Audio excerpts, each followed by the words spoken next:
bags had closed at 4:30 p.m.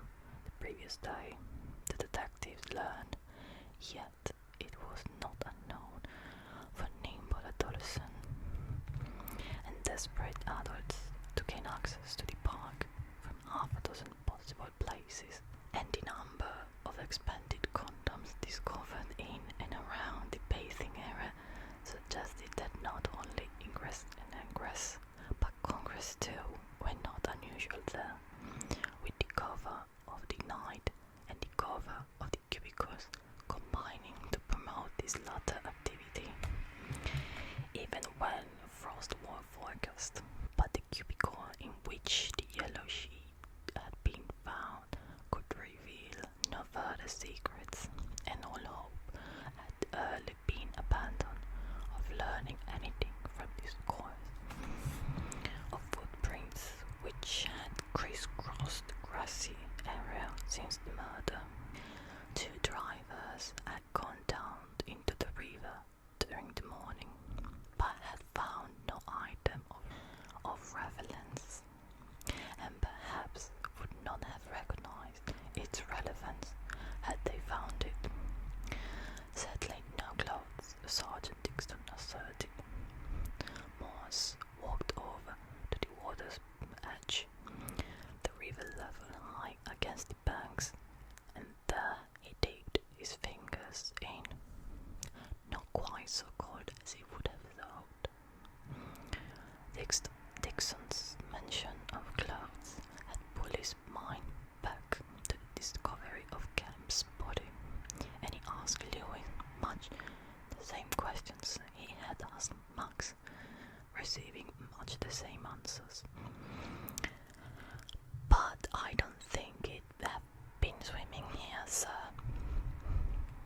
Not enough, Lewis, for people to bathe naked in this stretch. Too chilly for me. What about sex? You don't have to take all your clothes off to do that. No? Well, I'll take your word for it. I'm not an expert in the area myself. He stood pondering the waters once more. Do you ever have any rows with your wife? Not unknown, as you would say, sir. Then you patch things up. Usually, when you've patched things up, do you feel even closer together than before? Lewis was feeling puzzled now, and a little embarrassed at the course of the conversation. Probably a good thing now and then. Clears the air, sort of, Morse nodded. We know of 2 people who had a row recently, don't we?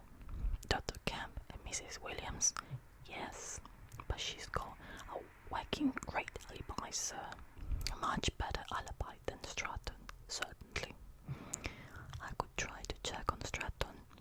Did go to the pub he mentioned, Brown's restaurant. Morse looked dubious. If only we knew when Camp was murdered. Nobody's got an alibi until we know that. You think Mrs. Williams might have killed him? She might have killed him, all right, but I don't think she could have done him. I'd guess it was a man who did that. He wasn't very heavy, Camp, though.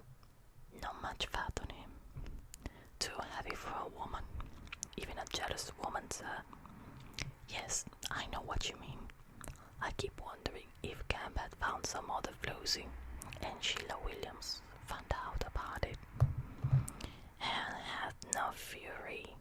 If you must quote accurately, Lewis, heaven has no rage like love to hatred turned, nor hell a fury like a woman scorned. Sorry, I didn't know much about Shakespeare. Congreve, Lewis. He seems to have been a bit of a ladies' man. And if he couldn't make love to his wife because he was paralyzed from the waist down, I got the feeling she wasn't too worried about that, perhaps. It was Mrs. Williams she had it in for. She might have forgiven him if he had been anyone else, you mean? think you ought to go to see her, sir. All right, snapped Morse. Give me a chance. We've got these Americans to see, remember? Aldrich and Brown. Find out what they were yesterday afternoon. What they say they were. Morse turned to look at the waters once more before he left, then sat silently in the passenger seat of the police car as Louis a final word with Sergeant Dixon. In the side panel of the door, he found a street map of Oxford, together with a copy of the railway magazine, and opening out the map he traced the line of the river Gioiello, moving his right index finger slowly northwards from the side-marked bathing pool up along the edge of the university pines, then past Norham Grand Gardens and parked down out under the Marston Ferry Road, and then veering northwardly up past the bottom of Lonsleigh Road, Portland Road, Hamilton Road. Yes, a lot of flood water had come down the upper reaches of the Cherwell, and the body placed in the river, say, a Lonsleigh Road, and suddenly Morse knew where the body had been launched into the river, and in eternity knew too that if Lucy Downs could so quickly arouse the rather sluggish libido of a Lewis, then it was hardly difficult to guess her effect upon the lively carnality of a camp. Lewis had climbed into the driving seat, and Morse's finger seemingly stuck on the map at the bottom of Lonsleigh Road. He couldn't have done it, sir. Not Downs. He was with the Americans all the time. Certainly after we found the body. If anybody's got an alibi, he has. Perhaps it was your friend Lucy Downs. You can't think that, surely. I'm not thinking at all, not for the minute, replied Morse loftily. I am deducing the possibilities. When I've done that, I shall begin to think. Oh, and get a move on. We can't keep the Americans here all day. We're going to have to let them get on their way, most of them. So Lewis drew back on Parser's pleasure, back to the Banbury Road, down St. Giles, and then right at lights into Beaumont Street. And all the time Chief Inspector Morse sat, less stagely now, staring at the street map of Oxford, no doubt as Lewis saw things, deducing. Spero che questo video vi sia piaciuto.